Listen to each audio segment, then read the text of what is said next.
नमन एवं ललिता माता जी के चरणों में कोटि सा नमन एवं इस सत्संग परिसर में पधारे मेरे सभी पूज्य को नमन एवं प्रणाम।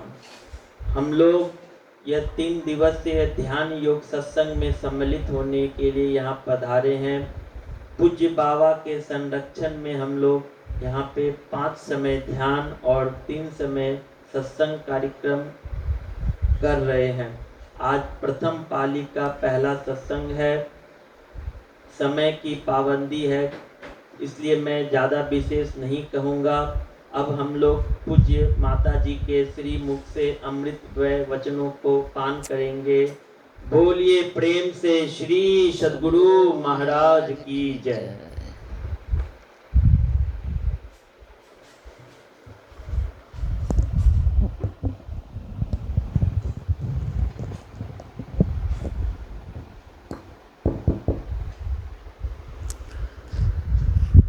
प्रेम से बोलिए श्री सद्गुरु महाराज की जय। श्री सद्गुरु महाराज की जय। श्री सद्गुरु महाराज की जय।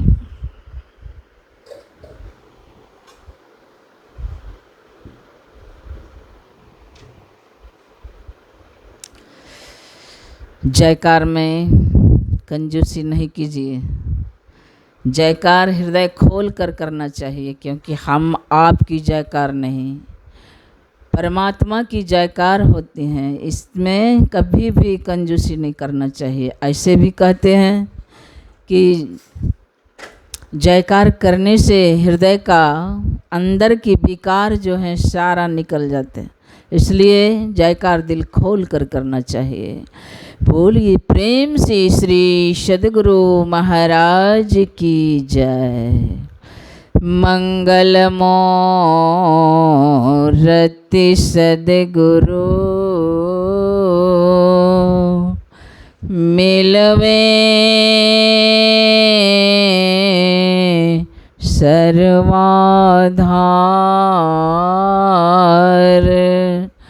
मंगलमय मंगल करना बिनवां बारंबार।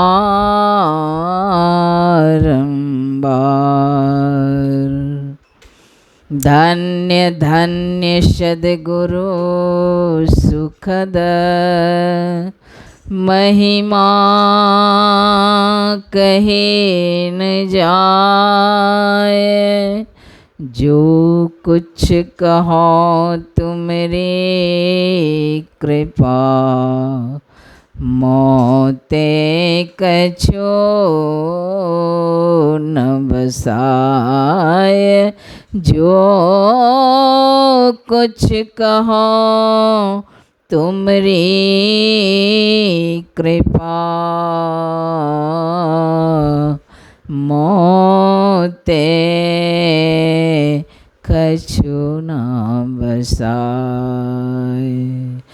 गुरु को सिर पर राखिए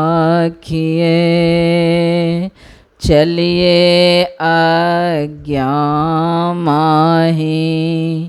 कहे कबीरता दास को 3 लोक भय नाही। श्री सद्गुरु महाराज की जय। ऊंचे आसन पर विराजमान, कन कन में विराजने वाले 20वीं सदी के महान संत, प्रातः स्मरणीय अनंत श्री विभूषित परमाराध्य संत सद्गुरुदेव जी महाराज के युगल पाद पद्मों में कोटि सा नमन। उनके मस्तक स्वरूप महर्षि संत सेवी ब्रह्मन जी महाराज के युगल पाद पद्मों में कोटि सा नमन। सारे तीर्थों को पावन करने वाले मदमंगलमय साधु स्वामी संदीपानंद बाबा उपस्थित इस गृह के गृहपति साक्षात प्रकाशित करने वाले प्रकाश बाबू, उनके माता श्री, उनके धर्म पत्नी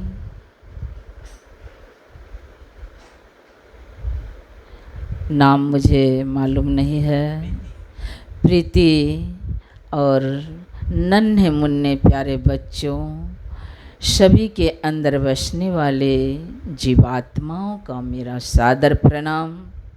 बहुत खुशी की बात। और जब कहते हैं, गोस्वामी जी महाराज का वचन है, जब द्रवही दीन दयाल राघव साधु संगति पाइए, जही दरस परस समा दमादिक पाप राशि नसाइए।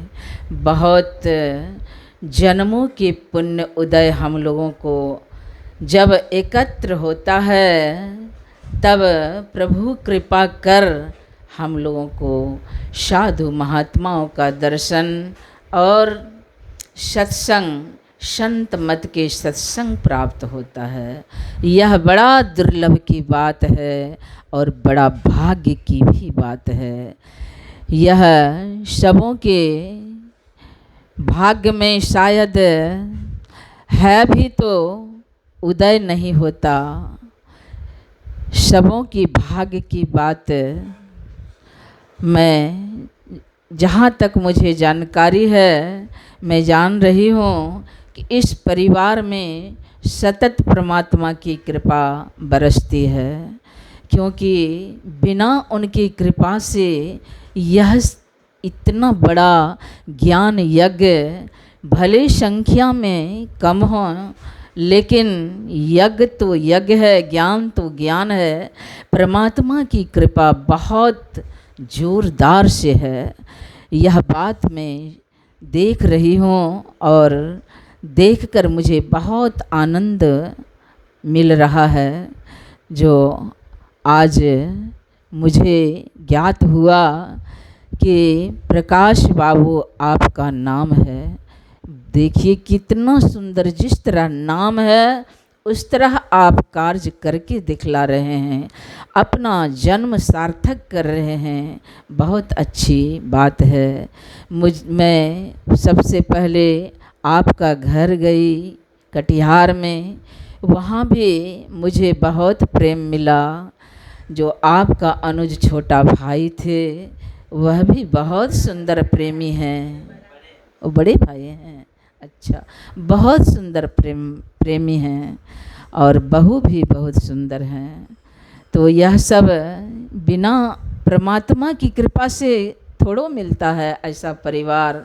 पिताजी भी बहुत फ़ोन करते थे, 5-5 मिनट में फ़ोन करते थे, बाबा निकल गए, बाबा कहाँ तक आए, बाबा कैसे हैं, बहुत खबर लेते रहे। बहुत प्रेमी हैं पिताजी, माताजी सब हैं प्रेमी। तो ऐसा प्रेमी परिवार मुझे बहुत देखकर आनंद मिल रहा है। बहुत खुशी की बात है। और सबसे खुशी की बात है जो इतना बड़ा बेड़ा उठा के रखे हैं, जिससे मनुष्य का कल्याण हो जाए। और यह कर यही करने के लिए हम लोग शरीर धारण किए हैं। यह शरीर हमें परमात्मा की कृपा से मिला है। तो मिला है, क्यों मिला है, क्या करने के लिए मिला है? जो नहीं समझ रहे हैं वो संसार और विषय में सारा समय लगा दे रहे हैं। उनको ज्ञान नहीं है कि मैं क्या कौल करार करके आए हैं। 84 लाख जन्म भटक कर इस बार प्रभु ने कृपा कर मनुष्य का शरीर चांस में दिया है। इस बार अगर हम इस चांस को खोते हैं तो सोच कर देखें कि कहाँ जाएंगे, क्या होगा। यही होगा, जैसा कर्म करके जाएंगे वही उस प्रकार की कर्मों का फल हम भोग कर जैसे आए वैसे चले गए। परिणाम होगा कि कर्मों के हिसाब से चाहे नरक मिलेगा या तो जम की याचनाएं सहेंगे, अंत में 84 लाख में भटकेंगे। फिर क्या पता कब मनुष्य का शरीर मिलेगा, इसका कोई भरोसा भी नहीं है। यह सोचकर हम लोग बहुत सुंदर ज्ञान में देख रहे हैं। सत्यप्रकाश बाबू सार ज्ञान उन्हें बहुत याद है, जो माता के पेट में, माता के गर्भ में कौल किए थे, वह बात हमें मालूम पड़ रहा है और वह बात प्रकाश बाबू के अंदर देख रहे हैं, उदित हो गया है। तो ऐसा कार्य करने के लिए साधु महात्माओं को बराबर इन्होंने बुलाया करते। बहुत सुंदर काम कर रहे हैं। यही काम करने के लिए हम लोग मनुष्य शरीर लिए हैं। सबों को चाहिए सदाचार पालन करते हुए मानस ध्यान, मानस योग और सबसे पहले मंत्र जाप का दृढ़ विश्वासों के साथ हमें जप करें।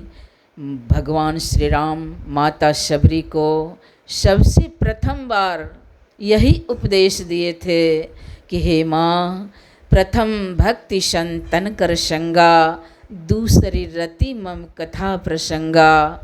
हे माँ, पहला भक्ति यही है संतों के संग करना, उनके मुखार बिंद से जो सत्य भाषण यानी ज्ञान जो प्रभावित करे, उसमें रति होकर सुनना और अपने जीवन में उतारना, यही दूसरी भक्ति है। तीसरी चौथी भक्ति मान रहित है। मान को अगर चाहते हैं तो मान मिलने वाला नहीं है, परिणाम बदनाम ही मिलता है। इसलिए मान को छोड़कर भक्ति करेंगे तो आगे पांचवी भक्ति आपसे बनता जाएगा, जो मंत्र जाप मम दृढ़ विश्वासा, पंचम भजन सो वेद प्रकाशा। अभी विषय भी ध्यान का था। ध्यान योग उपनिषद से पाठ भी हुआ है। ध्यान कहते हैं सिर्फ ध्येय और परमात्मा, अंदर बीच में कुछ नहीं रहना चाहिए, उसी से ध्यान बनता है। लेकिन वह बनेगा कब? जब हम सदाचार का पालन करेंगे, खान पान को अच्छी प्रकार धारण करेंगे और भोजन सात्विक करेंगे, ज़्यादा विशेष गप में समय नहीं देंगे, हमेशा मंत्र जाप में अपना श्वास को जोड़ते रहेंगे, तभी हमारा पांचवी भक्ति बनेगी। ऐसा मन में दृढ़ विश्वास रखना चाहिए। ज़्यादा समय मैं लेना नहीं चाह रही हूँ क्योंकि बाबा मंचासीन हैं। इनके ही मुखार बिंद से हम लोग अमृतमयी वाणी सुनेंगे तो बड़ा लाभ होगा, क्योंकि बाबा पढ़े लिखे विद्वान हैं। इनके मुखार बिंद से अभी जो अमृत की धारा बहेगी उसमें हम लोग गोता लगाएंगे। सत्संग में गंगा यमुना सरस्वती तीनों धारा बहती है, उस धारे में हम लोग एकदम मन लगाकर सुनेंगे, गोता लगाएंगे, स्नान करेंगे तो सारे पुण्यों का फल मिलेगा। अंत में हमारा कल्याण होगा जब हम प्रेम से सुनेंगे और अपने जीवन में उतारेंगे। तो मैं इसी वचनों के साथ में अपनी वाणी को विराम देना चाहूँगी, क्योंकि विशेष बाबा से ही सुनेंगे। बोलिए प्रेम से श्री सद्गुरु महाराज की जय।